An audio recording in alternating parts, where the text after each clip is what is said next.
नमस्कार मित्रों, हस्तरेखा विज्ञान सामान्य परिचय का हमारा जो 25वां अध्याय है, इस 25वां अध्याय में हम विवाह रेखा के बारे में और विस्तृत वर्णन प्राप्त करेंगे। अब जैसा मैंने आपसे कहा कि ये हमारी इस प्रकार से हृदय रेखा के ऊपर जो रेखा होती है विवाह रेखा कहलाती है। अब इस विवाह रेखा के साथ भी कुछ महत्वपूर्ण योग जो हैं वो जुड़े हुए होते हैं। जैसे कि यदि व्यक्ति का बुध पर्वत पूर्ण विकसित हो और शुक्र पर्वत पूर्ण गोलाई लिए हुए हो, शुक्र पर्वत पर खड़ी रेखाएं इस प्रकार से बनी हुई हो, कोई जाल शुक्र पर्वत पर ना हो और विवाह रेखा सुंदर अवस्था में बनी हुई हो, तो निश्चय ही ऐसा जो जातक होता है, ऐसे जातक का जो जीवन साथी होता है उसे बहुत सुंदर प्राप्त होता है। रूपवान के होने के साथ साथ गुणी भी उसको प्राप्त होता है। क्योंकि हम इस व्यवस्थित जीवन के अंतर्गत हम देखते हैं कि कई बार हमें निर्णय इस प्रकार से लेने होते हैं कि हम खुद के अंदर बुद्धि चातुर्य होते हुए भी, विवेक होते हुए भी निर्णय नहीं ले पाते हैं। ऐसे हमारा जो जीवन साथी होगा यदि सुंदर हुआ, सुशील हुआ, चतुर हुआ, तो कई बार हमें समस्याओं से वो निजात दिलवा देता है। तो ऐसा जो जातक होगा उसके हाथ में ये रेखाएं या ये अवस्थाएं जरूर होंगी कि हथेली मांसल से युक्त हो, शुक्र पर्वत पूर्ण उभरा हुआ हो, बुध पर्वत पूर्ण विकसित हो और सुंदर सी विवाह रेखा बनी हुई हो। जैसे जातक जो होगा, ऐसे जातक का जीवन साथी उत्तम कोटि का होगा। साथ ही साथ इस प्रकार का योग हो, और मैंने आपको पूर्व वाले योग में भी आपको बताया है कि यदि गुरु पर्वत पर क्रॉस हो तो निश्चय ही ऐसा जातक अपने जीवन काल में प्रेम विवाह करता है। प्रेम विवाह करता नहीं है, अपितु सुखमय प्रेम विवाहिक जीवन अपने जीवन काल में जीता है। उत्तम संतान की उसको प्राप्ति होती है और बढ़ती हुई आयुष्य में दोनों परस्पर प्रेम के भाव को रखते हुए इस संकटकालीन जीवन काल से निकल जाते हैं और सुखमय जीवन अपने जीवन काल में जीते हैं। अब यही जो क्रॉस गुरु पर्वत पर ना होकर के ये क्रॉस विवाह रेखा के ऊपर या सामने बना हुआ, चित्र में थोड़ा और आपको स्पष्ट में कर दूं, यहां पर ऐसा क्रॉस बना हुआ हो तो ऐसे व्यक्ति का विवाह तो हो जाएगा, लेकिन ऐसा जातक या जाति का अपने पति या पत्नी के द्वारा प्रताड़ित भी होगा, अपमानित भी होगा।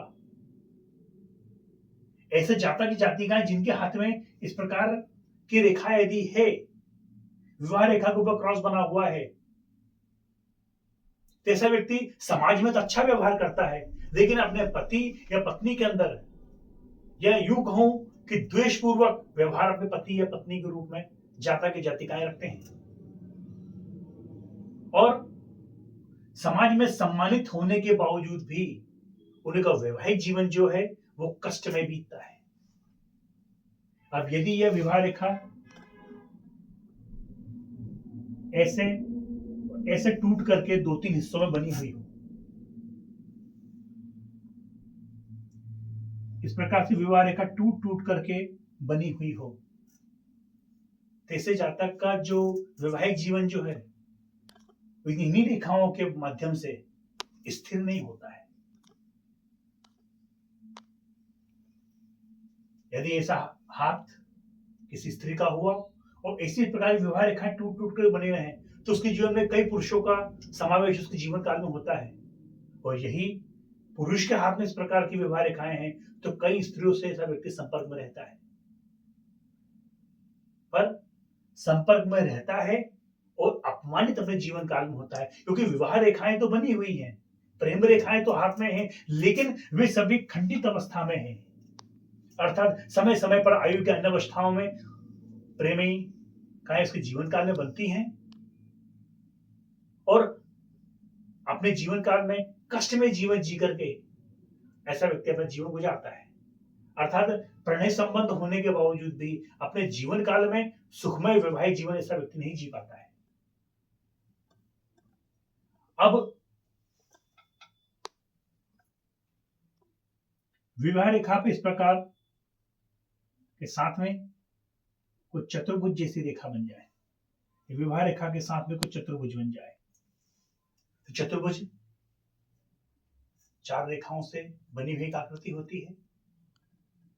जिस प्रकार हम हमारे घर के अंदर सुरक्षित होते हैं, तो सामुद्रिक शास्त्र के अंदर ये कहा गया है कि चतुर्भुज जिस भी रेखा के साथ या उसके आसपास बना हुआ हो, और यदि वो रेखा थोड़ी कमजोर भी हो, तो भी व्यक्ति का वैवाहिक जीवन सुखमय होगा।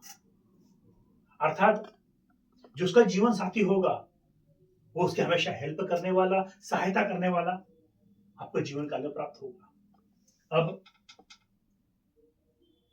यदि इसी विवाह रेखा पर कोई द्वीप का चिन्ह बना हुआ हो, तो द्वीप का चिन्ह कभी भी हाथ के अंदर शुभ नहीं माना जाता है। यदि इस प्रकार का द्वीप का चिन्ह विवाह रेखा के ऊपर बना हुआ हो,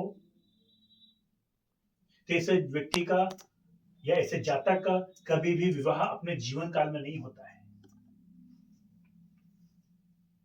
ये स्पष्ट तथ्य है।